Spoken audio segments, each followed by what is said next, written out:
আমরা দেশবাসীর কাছে দোয়া চাই, মহান আল্লাহ রাব্বুল আলামিন জনতাকে সুস্থ করে দেন। সেজন্য আমাদের দল মত নির্বিশেষে সকলের উচিত তার জন্য দোয়া করা। দেখেন, বেগম খালেদা জিয়া তিনি একজন আপসহীন নেত্রী। এদেশের গণতন্ত্রের জন্য তিনি সংগ্রাম করেছেন।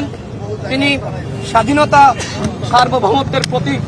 বিশেষ করে বাংলাদেশে ভারতীয় আধিপত্যবাদের বিরুদ্ধে তিনি আপসহীনভাবে লড়াই করেছেন, যে কারণে কিন্তু তাকে ফ্যাসিস্ট সরকার দীর্ঘ সময় কারারুদ্ধ করে রেখেছিল। দেখেন, শেখ হাসিনা পালিয়ে গেছে, কিন্তু আজকে বেগম খালেদা জিয়া অসুস্থ হতে পারেন, কিন্তু সারা বাংলাদেশের মানুষের দোয়া কিন্তু তার সাথে রয়েছে। শেখ হাসিনার জন্য দোয়া করা বা কথা বলার লোক কিন্তু বাংলাদেশে নাই। এইটাই বেগম খালেদা জিয়া অর্জন। বেগম খালেদা জিয়া আমাদের সকলের জন্য আমি মনে করি যে তিনি এক ধরনের দৃষ্টান্ত, যে কিভাবে ফ্যাসিবাদের বিরুদ্ধে লড়াই করতে হয়। তিনি আপসহীনভাবে লড়াই করেছেন, কখনো দেশ ছেড়ে পালিয়ে যাননি এবং ফ্যাসিস্ট শেখ হাসিনার সাথে কখনোই আপোষ করেননি।